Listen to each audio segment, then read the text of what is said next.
Okay, so this is a video about hash tables. Hash tables are a data structure that's essentially like a list, but it allows you to basically write and read data from the list in a clever way.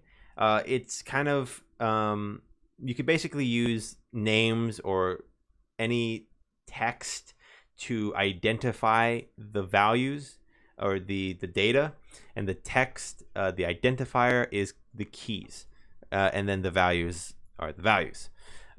So there's kind of a lot going on screen, but all you got to worry about is the first two lists here, the keys list and the values list. They are basically one and the same. Imagine just a list, but it had two pieces of data in each item. That's basically what this is, but Scratch doesn't have that kind of list, so I had to make two lists. And then in each list, you have a whole other set of lists. This is a hash table. And I can store as many hash tables as I want, as long as it's under the the total length, which is like 200,000. And so yeah, so the way the hash tables work, I can go inside the project. Is let's take this out and let's do this. Okay, so now you can see over here. Let's make this bigger. Now you can see there's a list again, but it's a bunch of null. And I'm just using null as like a placeholder, meaning that there's nothing there. I could do this, I guess. I could have that also, but I just didn't. Okay. So now if I wanted to store a piece of data, actually I gotta come back out here. Let's say I have a guy named Steven, and he's 15, and I want to store that. Well, I could make a list, and I could store in the list. I could store, let's pretend that these lists weren't Scratch lists. So in regular like JavaScript or in C# and stuff, when you have a list, you can store a bunch of items all in one index, maybe using an object or maybe a whole other list. But let's say I'm storing in the list, I can store Steven and he's 15. Well, then if I have a bunch of people in that list, the next time I want to find Steven, I'd have to search through the whole list to find Steven. And let's say, if he's in the first index, it's fine. It's just one search. But if I had a list of 1 million people and Steven was at the 1,000,000th slot, then it would be incredibly slow to find Steven. So this method completely circumvents that. Not completely. There is some caveats here. But the way this works is, and in fact, what's funny is that I have seemed to have, oh no, okay, it does flip something. So if you see that it says Steven, Wendy, Sarah, Mike, Alex, and then it says Steven, Mike, Sarah, Wendy, Alex. It is different, but it's just a bad pairing. This is what I was talking about, where there's some caveats. So, okay, let's say, let me get Wendy. Let's see where Wendy stores, or let's just do this. So if I click this, okay, it stores in the second item in the list. It's really the fourth item in this list, but in the list, inside the list, it's in the second item. And what it did was it took Wendy and it went one by one through the key, and it found its ASCII. That's funny, it's ASCII. It found the ASCII for that letter, and then it got the number. So let's see, where's W? W is right here. So the first one's 23, and if I go over to let's see, set. Yeah, it's right here. This is kind of complicated, and I haven't looked at this in a while, but it's at some point I'm adding hash code. Oh no, it's right here. Okay, so let me take this off. Right here is the code it sets the hash code to 0, and then you don't have to worry about the counter. Oh, I guess, sorry. So there's a lot going on, but whenever I'm talking about these kind of things, just look at the last bit of text after the little line, and it might be small, so let me zoom up. There's a little line here. Look at the last thing, because that's like what it is, and then that's like what the variable is representing, and then before that is like the function is coming from. So now technically this isn't the same sentence, but I found it that I could just use the parser hash code for the set and the get function, so I could save like variables. So there's such a small amount of variables here. Anyway, so I set the hash code to 0. The hash code is basically the index in the list, the index in the list of the list, so the test list. And then I go in and I say, okay, well, here's the first letter. I'm looping through all the letters, so the length of the key. Wendy has 5. I think you know what I'm saying. I'm basically adding up the the index number of the key letter in the ASCII list. So at the end of this, if I do this, I grab this, let's put this back together. And then I go, okay, length of, let's say apple. And then I have apple here, and I click this. We can see if I go to hash code, we can see that I got a hash code of 50, which means that when you add up A, which A is at 1, and then you add up P, and then L, and then E, you get 50. Now, if you go to the 50th index here, it's obviously not going to make sense because there's only 5 items in this list, and 50 is completely off the table. So after I do that, the next thing is to mod that number based on the list, or the length of the list. So mod it by 5, and 50 mod 5 is, I believe it's just 0. Yeah, it's 0. 51 mod 5 would be 1, and it's, that's how mods work. Basically, you divide it and you get the remainder. Okay, so now with Wendy, it so happened to be that after that whole algorithm, you get 2, and then you put it into item 2. Actually, you get 1, but then I add 1 to get to item 2, this is really item 0, 1, 2, but because Scratch works, the first item is 1, I just decided to have the code down there do the same, but it really doesn't matter because it's all under the hood. Okay, so that's where Wendy goes. Now let's see where Steven goes. So let's restart this and see. Steven goes to 1, so let's ignore that for a second. I'm trying to show a interesting thing about the data. Okay, Mike goes there. Let's do Sarah. Okay, Sarah goes to 3. So I think Alex is probably going to go to the same place Wendy went. Okay, no, it didn't. So Sarah and Alex go to the same spot, I believe. Let's see. Alex went to 3, so Sarah went to, I went to 3. So what happens when you get the same thing? So apparently Alex and Sarah, when you do the algorithm, they equal 3.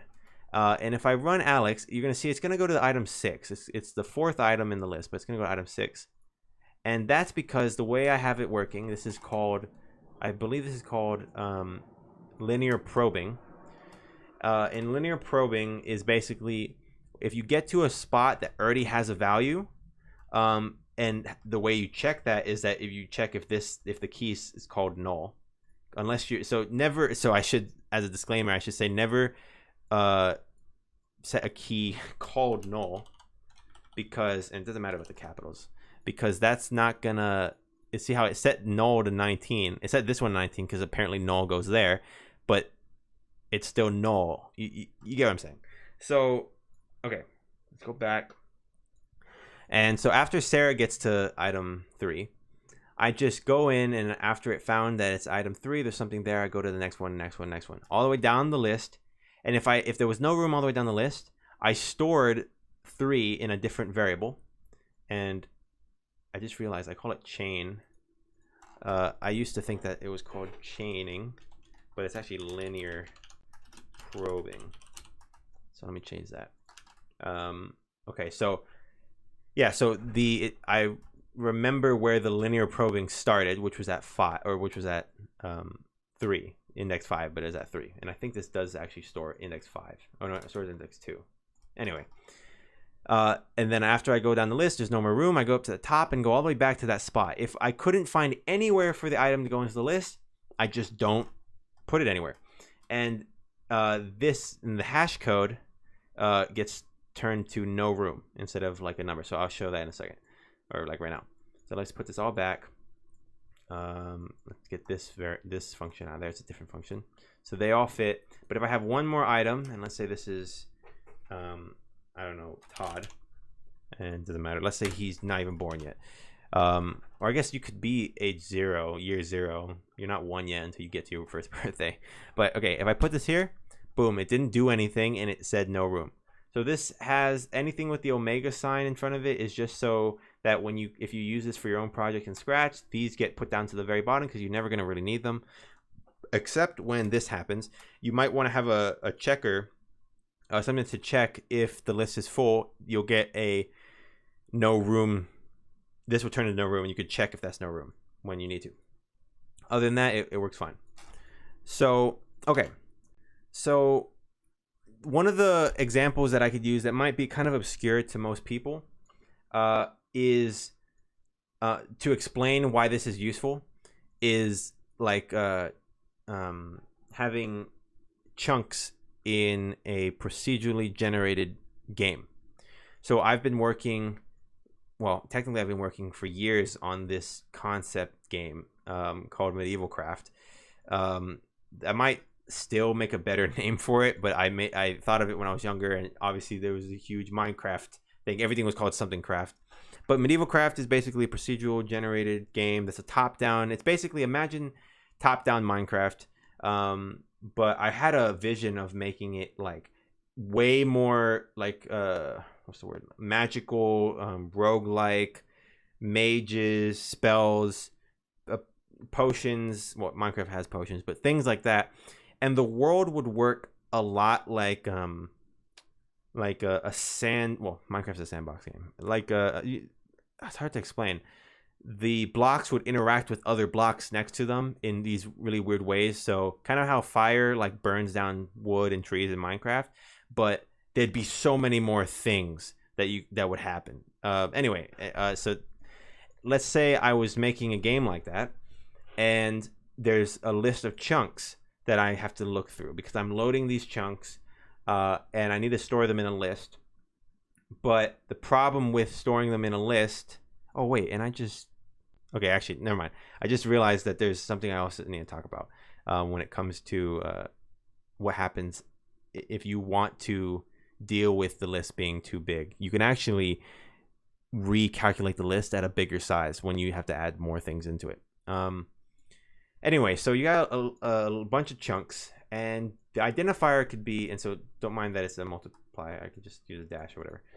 The identifier is going to be, okay, this is at chunk 0, 0. Coordinates 0, 0, and then this one's at 1, 0, and then the other one, it could be at 5, 3, and these are like coordinates for the chunks. I could use this as the key. So instead of having to go through the entire list of chunks and seeing what chunks are nearby the player to render, and I have to search the entire list of chunks, which could be, hundreds of chunks if you've been playing the game for a while. And it would take a long time to search through that list every single time you enter a new chunk to reload the chunks, or to generate new chunks, or not generate, to load new chunks that have already been loaded in or generated. So instead of doing that long list, you could just use the index that it'd be at. You can go like, okay, the player is at 4, 4, and I want to get the 8 around it, so it's it's 3, 3, and to 5, 5. 3, 3, 3, 4, 3, 5, and then 4, so on and so forth. So that's way easier because it will bring you to the exact index that the chunk is stored in. Okay, so the next thing I was going to talk about was basically how to handle when the hash tables get overfilled.